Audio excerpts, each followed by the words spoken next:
చక్రధర ప్రభు గారు పిలిచినప్పుడు అమ్మవారి సారా అంటే అసలు మాకు స్టార్టింగ్ తెలీదు, ఎండింగ్ తెలీదు. కానీ దానిలోకి ఎప్పుడైతే మొదలుపెట్టామో సుభద్రమ్మవారే నేర్పించినట్టున్నారు సారా ఎలా తీసుకురావాలి అని.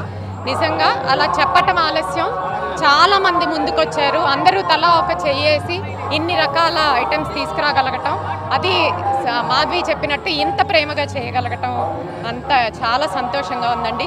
ఇస్కాన్ మేము జన్మల మేము రుణపడి ఉంటాము చక్రధర స్వామి వారు. మీరు లేకపోతే మాకు ఈ ఛాన్స్ వచ్చేది కాదు. వీళ్ళ ఇంట్లో సొంత ఇంట్లో పెళ్ళైనా సరే వాళ్ళ పిల్లలకి కూడా ఇంత కష్టపడరేమో. విజయవాడ వచ్చి ఇంటింటికి వెళ్ళి బొట్టు పెట్టి మరీ ఆహ్వానించారు కార్యక్రమానికి. So I really felt very obliged and privileged and grateful ఈ టీమ్ ఆఫ్ డివోటీస్ అన్న వాళ్ళకి. ఈరోజు ఈ 3 రోజుల కార్యక్రమం ముఖ్యంగా ఇంత ప్రత్యేకంగా జరుగుతుందంటే దానికి దేర్ ఎఫర్ట్స్ కూడా చాలా ఇంపార్టెంట్. ఇలాగనే ఎవ్రీ ఇయర్ కూడా ఇంకా వినూత్నంగా సుభద్రమ్మ వారి కార్యక్రమం జరుగుతుందని ఆశిస్తున్నాం. కరెక్ట్. జయ జగన్ జిజ్ఞాస టీం కూడా అండి నిజంగా పిల్లలు కానీ వాళ్ళు మన కల్చర్ని ప్రమోట్ చేయడంలో చాలా చేస్తున్నారు.